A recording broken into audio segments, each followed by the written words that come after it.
नमस्कार, सुरेखा रेसिपीमध्ये तुमचे खूप खूप स्वागत आहे. आज मी यम्मी, भन्नाट आणि कधीही न केलेली रेसिपी तुमच्यासोबत शेअर करणार आहे. यापूर्वी तुम्ही ही रेसिपी कधीच केलेली नसेल. एकदम नवीन आहे आणि खायला खूप छान लागते. पावसाळ्यामध्ये प्रत्येकाने ही रेसिपी करायलाच हवी. चला तर मग रेसिपीला सुरुवात करूया. तर इथे बघा 1 वाटी रवा घेतला आहे. नेहमी पोहे, उपमा खाऊन कंटाळा येतो. म्हणूनच काहीतरी वेगळं करूया, ज्याने पोट पण भरेल आणि तोंडाची चवही बदलेल. रवा जाड बारीक कोणताही या रेसिपीसाठी चालेल. आता रवा मी साईडला ठेवून दिलाय आणि ते तुम्ही बघू शकता. एक छोटा आल्याचा तुकडा घेतलाय आणि 4-5 हिरव्या मिरच्या आणि 7-8 लसणाच्या पाकळ्या घेतल्या. आता हे असं बारीक कट करून घ्यायचं आहे आणि मिक्सरच्या भांड्यात घालून हे आपल्याला आबडधोबड वाटून घ्यायचं आहे. हे बघा, अशा पद्धतीचं आपल्याला हे वाटण करून घ्यायचं आहे. जास्त बारीक करायची गरज नाही. हे वाटणसुद्धा आपण थोडा वेळ आता साईडला ठेवून देऊ. यानंतर आपल्याला एक कच्चा बटाटा घ्यायचा आहे आणि त्याची साल काढून घ्यायची आहे.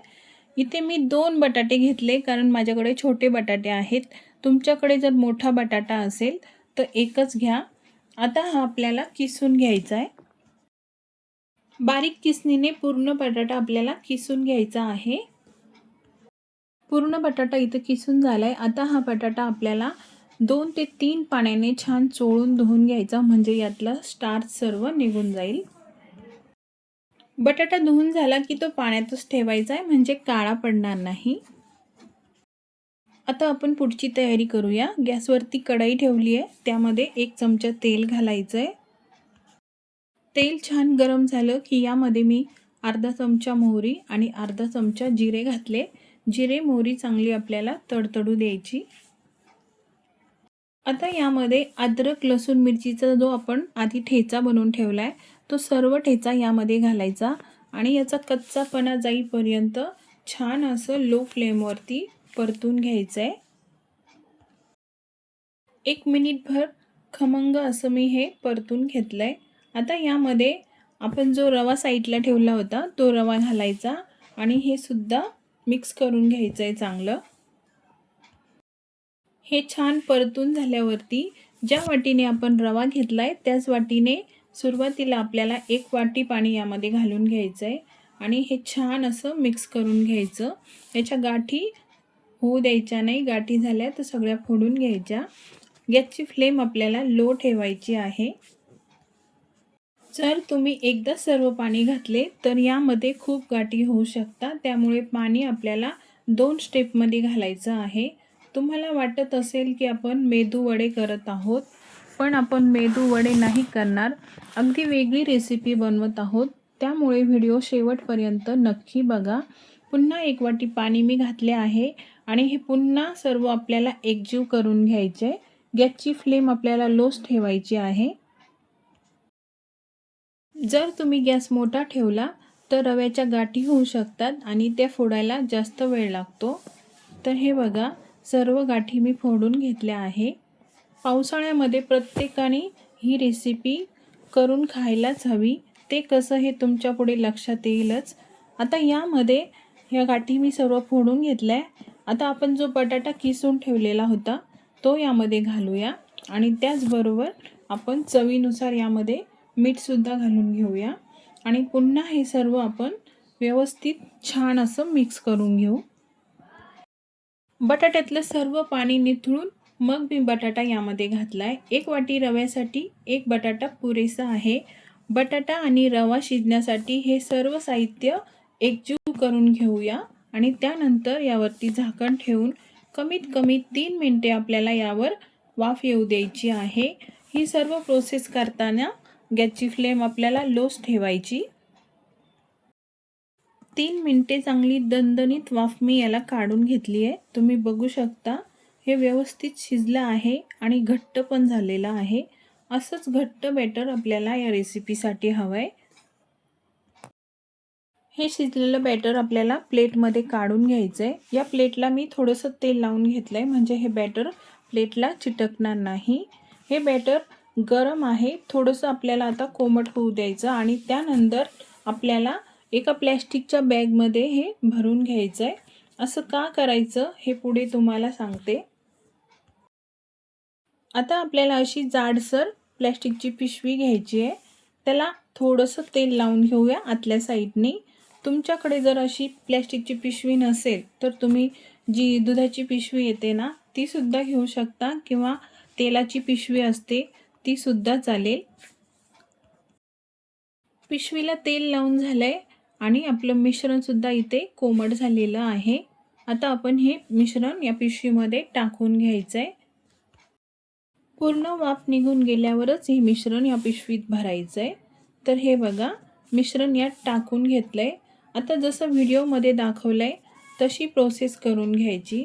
तुम्ही जर व्हिडिओ इथपर्यंत पाहिला असेल आणि काहीतरी वेगळं तुम्हाला शिकायला मिळतंय असं वाटत असेल तर प्लीज व्हिडिओला एक लाईक नक्की करा. त्याचबरोबर तुम्ही माझा व्हिडिओ कुठून पाहताय हे सुद्धा कमेंटमध्ये नक्की कळवा. फ्रेंड्स, माझ्या चॅनलवर खूप नाश्त्याच्या युनिक रेसिपी शेअर केलेल्या आहेत. तुम्हाला आवडतीलच अशी आशा आहे, तेव्हा नक्की बघा. अशा पद्धतीने मी हे सर्व या बॅगमध्ये भरून घेतलं आहे. आता काय करायचं, लाटण्याने आपल्याला हे असं लाटून घ्यायचं आहे. हे खूप पातळ पण लाटायचे नाही आणि खूप जाडही लाटायचे नाही. आता हे अर्धा तासासाठी आपल्याला फ्रीजमध्ये ठेवून द्यायचं आहे. अगदी 2 दिवससुद्धा ठेवलं तरी हे चांगलं राहतं, खराब होत नाही. आता याला घडी मारून आपण फ्रीजमध्ये ठेवून देऊया. तोपर्यंत आपण आता पुढची तयारी करूया. एका प्लेटमध्ये 2 चमचे कॉर्नफ्लॉवर घ्यायचं आहे. प्लेट थोडी मोठी घ्या आणि थोडंसं मीठ, चिली फ्लेक्स, कस्तुरी मेथी यामध्ये घालायची आहे. कस्तुरी मेथीऐवजी तुम्ही कोथिंबीर टाकली तरी चालेल आणि थोडंसं पाणी घालून छान हे मिक्स करून घ्यायचं आहे. खूप पातळही नाही आणि घट्टही नाही असं हे मिश्रण आपल्याला बनवून घ्यायचं आहे. तुम्ही कॉर्नफ्लॉवर ऐवजी गव्हाचे पीठ, मैदा किंवा बेसन पीठही घेऊ शकता. आता हे पाणी टाकल्यावरती छान असं मिक्स करून घेऊया. इथे ही स्लरी बनून तयार झालेली आहे.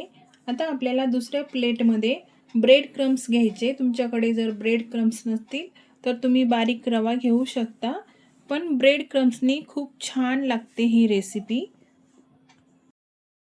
अर्धा तास फ्रीजमध्ये ठेवल्यानंतर हे मी प्लॅस्टिकच्या बॅगमधून काढून घेतलं आहे. मस्त हे आपलं सेट पण झालेलं आहे. यामध्ये मी फक्त बटाटा वापरला आहे. तुम्हाला आवडत असेल तर तुम्ही इतरही तुमच्या आवडीच्या भाज्या यामध्ये घालू शकता. फक्त अगदी बारीक कट करून घाला आणि गाजर कोबी असेल तर किसून घाला, म्हणजे हा नाश्ता पौष्टिकसुद्धा होईल आणि मुलंसुद्धा खूप आवडीने खातील. व्हिडिओमध्ये दाखवल्याप्रमाणे अशा पट्ट्या याच्या कट करून घ्यायच्या आहे. जर तुम्हाला या पद्धतीने करायचं नसेल तर तुमच्या आवडीचा शेप तुम्ही याला देऊ शकता किंवा उडदाचे वडे जसे आपण बनवतो त्या पद्धतीने याचे वडे बनवू शकता. तर हे बघा अशा पद्धतीच्या मी ह्या सर्व पट्ट्या कट करून घेतल्या. आता मी याच्या आणखीन 2 भाग करणार आहे, म्हणजे दिसायला पण छान दिसेल आणि कापताना हे अजिबात तुटत नाही आहे, व्यवस्थित कट करता येते. सर्व गोष्टी मी तुम्हाला एकदम बारकाईने दाखवल्या आहेत, म्हणजे तुमचा पदार्थ व्यवस्थित होईल आणि अजिबात चुकणार नाही. तर हे बघा अशा पद्धतीने मी एका पट्टीचे 2 भाग करून घेतले आहेत. सर्व या स्टिक मी अशा छोट्या छोट्या कट करून घेतल्या आहे. तुम्हाला हवं तर तुम्ही मोठ्या मोठ्या पण ठेवू शकता. आता आपण जी स्लरी बनवली आहे ती अशी पुन्हा मिक्स करून घ्यायची चमच्याने. कॉर्नफ्लॉवर आहे त्याला बसू शकते, तेव्हा अशी मिक्स करून घ्या. आता ही पट्टी एक एक आपल्याला यामध्ये अशी डिप करून घ्यायची आहे. अशा पद्धतीने डिप करून झाल्यावरती आपण याला ब्रेड क्रम्स अशा पद्धतीने लावून घ्यायचे. मी इथे चमच्याच्या साहाय्याने छान असे याला कोट करून घेतले आहे. आता पावसाळा चालू आहे, तेव्हा ह्या पावसाळ्यामध्ये ही रेसिपी एकदा नक्की ट्राय करा. पावसाळ्यामध्ये सगळ्यांना छान छान करून खावंसं वाटतं. नेहमी आपण भजी बनवून खातो, पण यावेळेस काहीतरी वेगळं करून खाऊया. तर अशाच पद्धतीने सर्व स्टिकलाच मी हे ब्रेड क्रम्स लावून घेतले आहेत. आता हे आपण तळून घेऊया. तळून घेण्यासाठी तेल छान कडकडीत गरम असायला हवं. आता यामध्ये जितक्या या स्टिक्स बसतील तितक्या यात सोडून घेऊया आणि छान गोल्डन रंग येईपर्यंत तळून घेऊ. तुम्ही या रेसिपीला काय नाव द्याल हे सुद्धा मला कमेंटमध्ये नक्की सांगा. मीडियम ते हाय फ्लेमवर छान तळून घ्यायचं आहे. अजिबात गॅस बारीक करायचा नाही, नाहीतर ह्या तेल जास्त पिणार. मस्त सोनेरी रंग येईपर्यंत आपण ह्या छान तळून घेऊया. पहिली बॅच आपली इथे तळून झालेली आहे. तुम्ही बघू शकता किती सुंदर याला गोल्डन रंग आलाय. आता आपण ह्या काढून घेऊया. पहिली बॅच आपण प्लेटमध्ये काढून घेऊया आणि इतर राहिलेल्या स्टिक्स पण याच पद्धतीने तळून घेऊ. हे तुम्ही ब्रेड क्रम्स न लावता अशाच सुद्धा तळू शकता, पण ब्रेड क्रम्स लावल्यामुळे याला छान क्रंचनेस येतो आणि बऱ्याच वेळ हे कुरकुरीत राहतात. आता बाकीच्या स्टिक्स पण अशाच आपण तळून घेऊया. सर्व स्टिक्स इथे माझ्या तळून झालेल्या आहेत. तुम्ही बघू शकता किती छान या गोल्डन झाल्या आहेत. आपण जसे बटाट्याचे फ्रेंच फ्राईज बनवतो त्याहूनही कितीतरी पटीने चविष्ट आणि कुरकुरीत हा ब्रेकफास्ट बनतो. आजच नक्की ट्राय करा. अजिबात लवचिक होत नाही. बाहेरून कुरकुरीत आणि आतून सॉफ्ट या स्टिक्स तयार होतात. चहाबरोबर एकच नंबर लागतात किंवा या तुम्ही दह्यासोबत सुद्धा खाऊ शकता. यासोबत सुद्धा खूप छान लागतात. व्हिडिओ थोडा जरी आवडला तर व्हिडिओला एक लाईक नक्की करा फ्रेंड्स. रेसिपी आवडली तर तुमच्या मित्रमैत्रिणींना शेअर नक्की करा.